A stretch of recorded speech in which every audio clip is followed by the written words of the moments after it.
wow, that's a big step. Yeah. So thanks, Laura, and thanks for having us here. I'm going to share my time with Seth, and I'll try to be a little bit brief because I think Seth's part is really interesting. But the speakers who came before me did a great job of laying out a lot of the things that I was going to lay out. So I'm also going to speed through and skip through a few slides. But this is an approach that Scenic Hudson took with a big group of partners to try to plan for the region in terms of prioritizing our land acquisition and land protection work. And it's supported by Doris Duke Charitable Foundation. I have to say that. But they've been a great partner to us in this work. So I'm going to give a brief overview of what this work is and the model. Yes, we're using a model that we use for this, but then Seth is going to get to the interesting part of how we're applying the information from this model.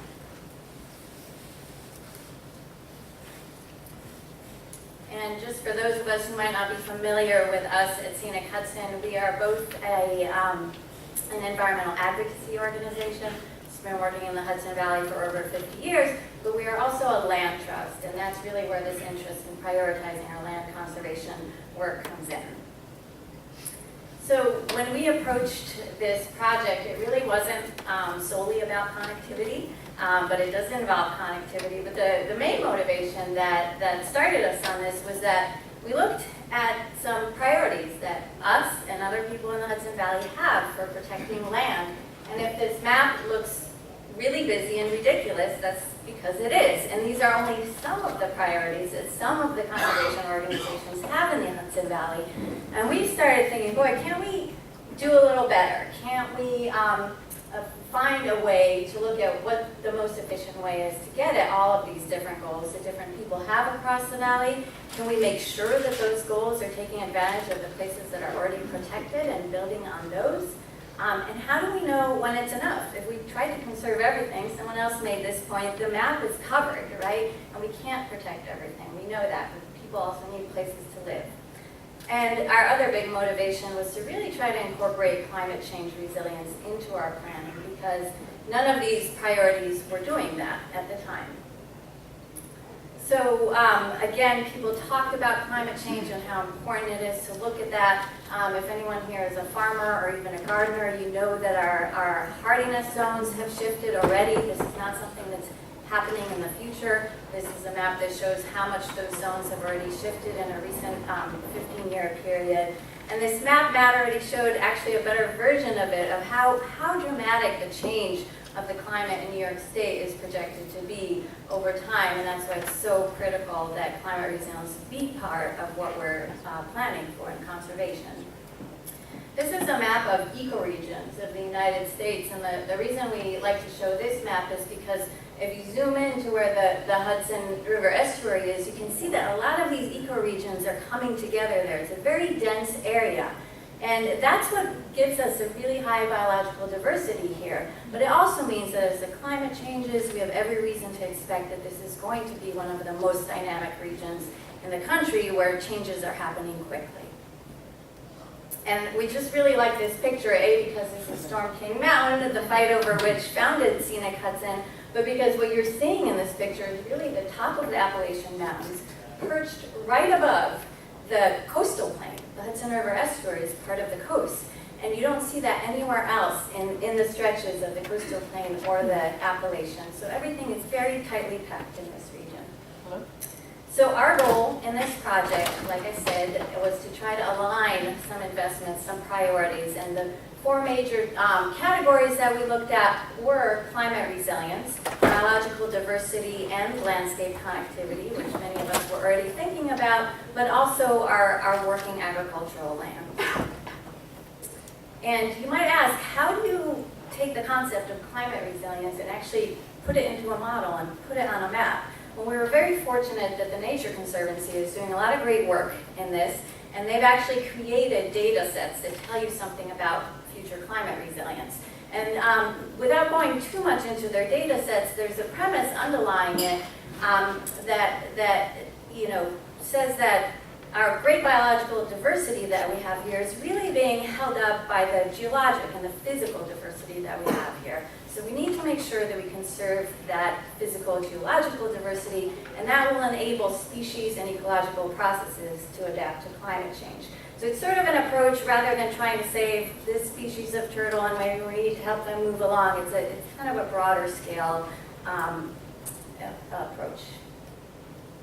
And connectivity is really built in, like I said, to some of our planning already. When people look to conserve biological diversity, they're already thinking about connectivity, and same with ecological function. And I think we're going to hear in a little bit from groups some case studies on this. And Amanda showed the poster from National Geographic, which shows the Black Creek Corridor area where we try to string a bunch of connected land together.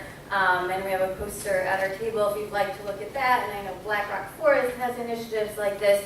So we're already thinking about connectivity, at least those of us who are doing this type of conservation. But it's also really important that that we think about this connectivity even more so because of climate change. And I think I have to take this big, can you click on the map link? So with climate change, and this is something that folks before me already talked about, but this is, if this map will run, it's a beautiful illustration of some modeling of how mammals, birds, and amphibians might move in response to climate change.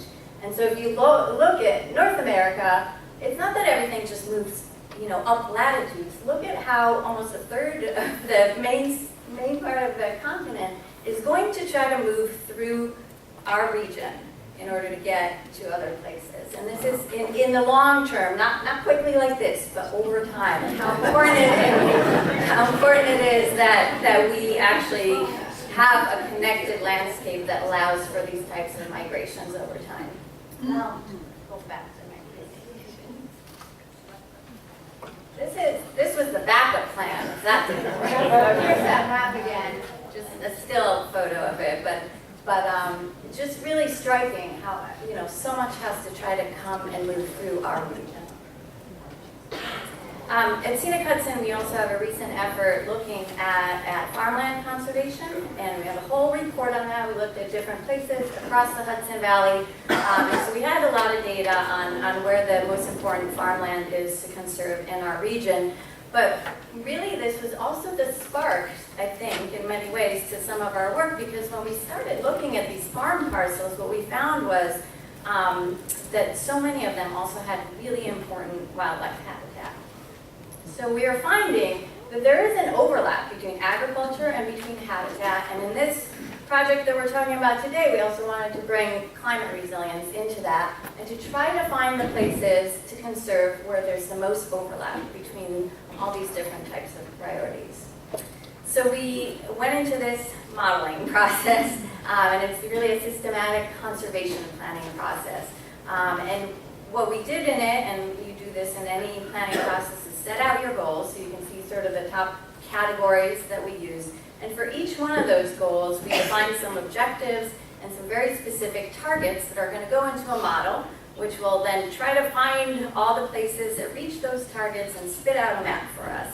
So this example is just using the resilience goal, and the ecological land units is one of those data sets from the Nature Conservancy, and it's a good one because Heidi just talked about how we've done a really good job of protecting those high elevation barrens where it's really hard to develop anyway, and that's why they're kind of available for conservation, but we've done less of a good job in the lowlands. So I know that you can't read the lines on the bottom, but these are different ecological land units, and the lowlands are over on the left. And this is how much we've conserved in the valley, and on the right are the high areas. And so we looked at existing data and said, well, maybe our targets, these green bars, are trying to even that out a little bit, and let's get some more of those lowlands. So that's just an example of some of the targets that went into the model.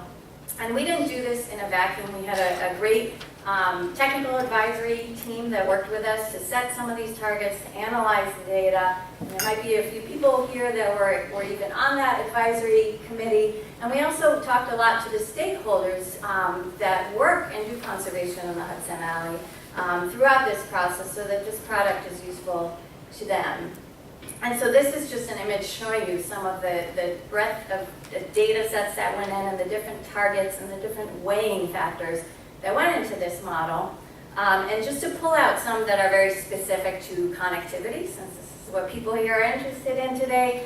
We looked at habitat cores, how to connect those, and also some data sets that show you sort of the general permeability or ability of species to move through the landscape and which directions they move in. And the last one here, the wetland pathways, is one that we often put into the climate resilience bin, but this looks at how to connect existing tidal wetlands to future tidal wetlands as they adapt to sea level rise, so it has a connectivity component as well. And if you're a fan of tidal wetlands, like I am, we have some more information at our table about that research. So before I hand it over to Seth, I just want to show you this map, and someone before said, yeah, and they tacked on some other county. That's Sullivan County. We tacked it on too. And this map is showing our existing conserved lands. And so just a word about the model before I turn it over, because it's really important for how you interpret this information. This is the Hudson Valley Conservation Strategy, not the conservation plan. It does not give you an answer. It does not tell you, this is the most important place, go conserve this. What it does is give you information. So it starts out with this area of protected lands, and we put all these data in, and we say, this is what we hope to get out of it for these different goals. And when you run the model, you get a solution, and the colors are flipped here. There's like a light beige, which is the protected lands, and the green is what the model says, well, if you want to reach all those goals, these are some places you should look at. If I were to push the button again to run the model, I would actually get a slightly different result, because the way this model works is that it swaps out places millions and millions of times in its attempt to reach all those goals. And if you set really kind of a tight budget and then some pretty aspirational goals, it'll come out pretty similar, but it's always a little bit different because of that iterative nature. So what do you do with that? Well, what you got to do is run it a lot of different times. Keep pushing that button and take all of the results and stack them up onto each other. And so what you get is, instead of one shade of green, you get sort of a gradient of green, and it's a little bit hard to see here. But basically that's telling you for any given unit of planning, how many times was it part of a solution, part of a result of a model. So you start getting sort of a little bit of a nuance into this model. I don't know what I did, but I'm running the model now, so we're going to wait for millions of, so I'm going to turn it over to Seth here, but just to let you know, we can run this model different ways. We could just run it with our connectivity data and goals. We could just run it, Laura perked up at that. We could just run it with climate resilience, but our whole objective was to really run it to find those places where there's a lot of overlap. So a lot of the results you're going to see are for a model that incorporates all of those goals. And with that, I'll turn it over and see how at least we interpret some of these data and how we've been working with our partners to actually conserve land.